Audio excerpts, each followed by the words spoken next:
What's up, guys? Hey, our Christmas decoration here kazau to kati taknan masengin I kala zau fel thai cha da wo mo.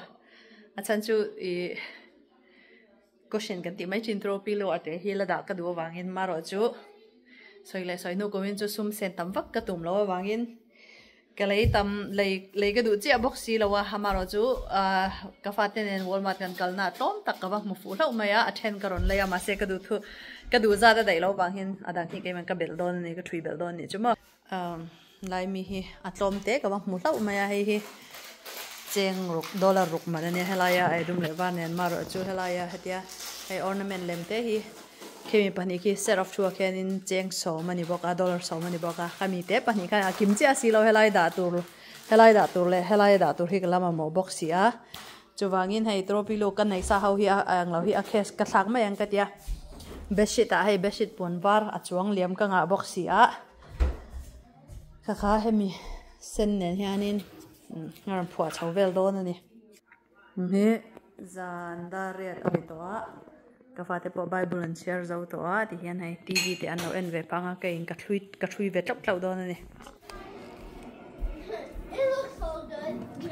Not at all piece. enge I nei don a taki kha kila chu thank ki va da chalok ro ha taki da dr pepper ma okay khong ai u hi okay aba fel ve Isn't this the em mới dia ni kha chu I to da me I'm just wearing them because haven't worn them in a long time. kha chwa ta khain chol thank ki bal nge film khu ro ma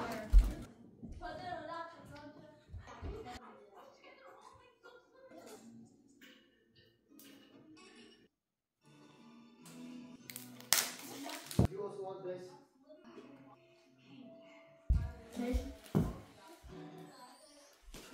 kind of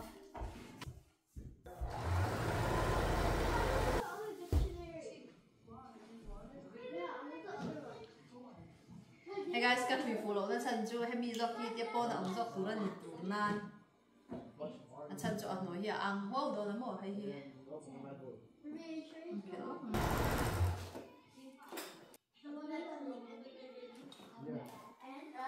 Ani chok tan ma.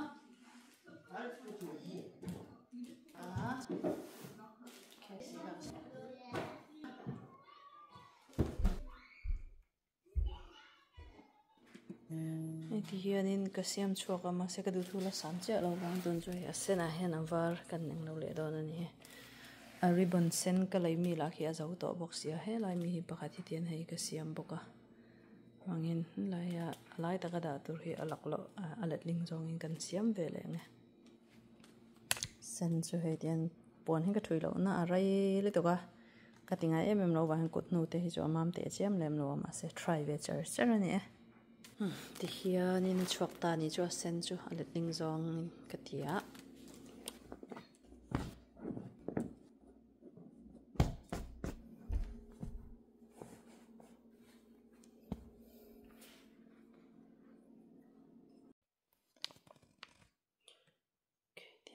filter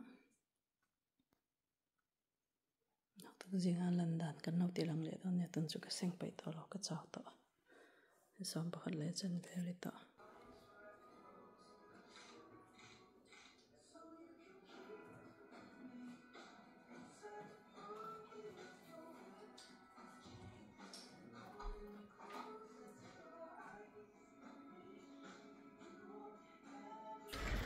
hello my trong hello call me what's up today we'll go in here November November 18 yeah baby you có thể là November 18 anh ya vụ tuần hi thọ trần giờ anh ya đôi đi tới sikula band concert này gần cal về thung anh hi rồi hi asi đều ser sera vụ đặt record pa mi là chân tấm xì à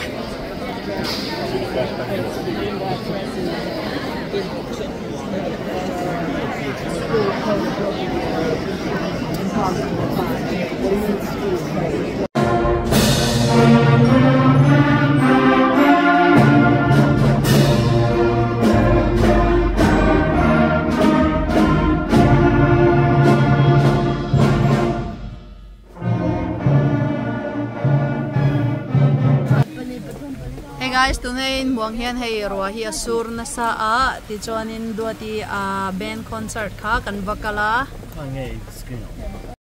ti chonin ka fa the mi zo tong tong lo chonin ice cream ka khilai don lo ka te tu hi mi zo tong soi vaka han soi cha ro le do tiang ti bo mi zo in So like, over I'm going home. Why? I'm also and think you want me to spell. wa yom lo ma au ka se to bi lo kha chu mani wa yan ti ve thong ka la yang bang ni mi zo kan nei lo ka the ve big la Do you want me to in this one spell cham? sai te R i A aha N A A. aha rana okay sai chu okay yeah tani ice cream không cần kha kan ni hei check hi dia Ardi ti chonin Oreo McFlurry lấy tur point poisa bom ka keng lawa he ka thian nu ne na mi poisa khan pu ka na kina ho ve le zelin poisa ka thon le nga ye ni ID le poisa bom keng lo ka kal chho ka kan pa na se min hau le don ni Oh no, bro. Video so okay. okay Like I'm the fan, not jelly. Let's swipe book cover ngay don. Mất thế rồi. Đó sorry. Mình đó sorry. Đó sorry. Let me some more photo. Can you have the? Can you hold the? Jam taro lam sa. Nanu mini la lam. 3 4 Alright, thank you. Cái nó có đặt thế không? Pakhat theu ma le Nó có đặt thế không? tun hi nanu nak tua ka zin don sia thing pui min siam sak tu tur ni anin chu ni hi tuilu min siam sak tur anin chu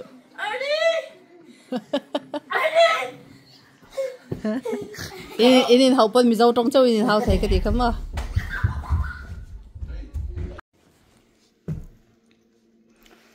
guys wo in hi November ni som pakwa ni St. Louis Missouri St. Louis conference ka kaldo na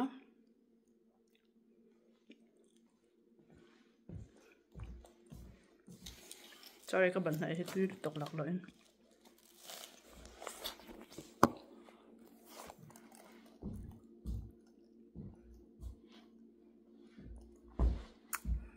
Missouri St. Louis conference ka kaldo na ka thiam te tu ni pa in kan flight mu hi darli le minute so mania airport in check in nga ya pa min thla ro na ni ha guys dunia ipa ber hianin a business uber khala ami pura hian tu ni mi a tha don le ni ni chhuah san roi le don ni hian ngai le don sin in rim tu ka pathian jar gan dam chuan kan let le don ani kara boy na te har san da dang keom lo chuan Take the next right onto Northwest 106th Street. no la ve ne ma guys ni thot na salu le de to ni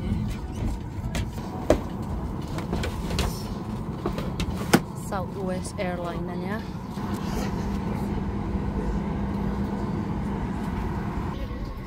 Afterwards are under cross-check. Where?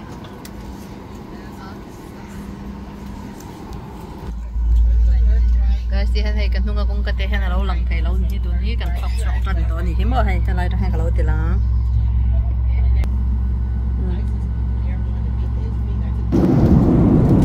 ko na so ni thol ve ta chu ka ti yan kan chu ve la ni tla tur moi tak mai in ke thon na tha aron ka be ver ni hin na ne moi tak ni balsam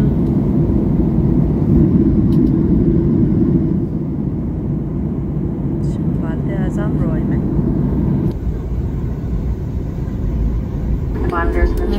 Chuang tagin kan chomta ay pathian zara St. Louis Missouri State jo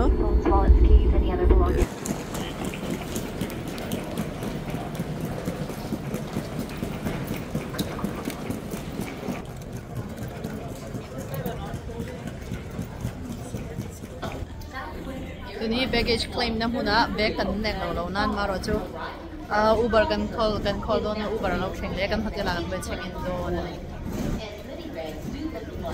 bak che to dam no kan he bag na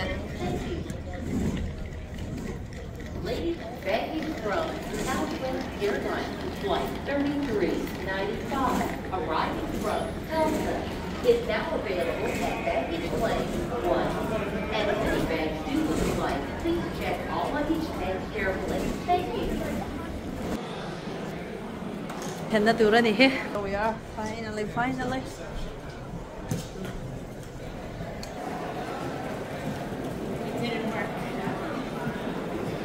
Okay, hey kan room chu ni he hala hi ka thian no grace om na tu ra nia hala hi kong ka pui ani he.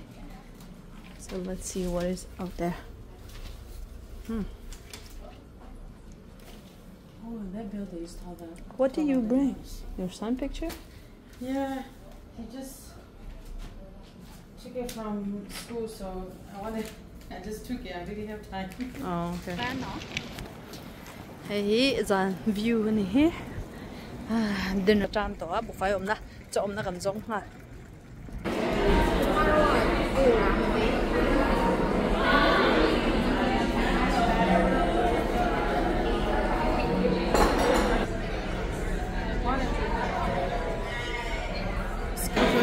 Okay, hey, kan ai thai ve ko mai kan ai dau ve chiang le to kan It's the way he smiles.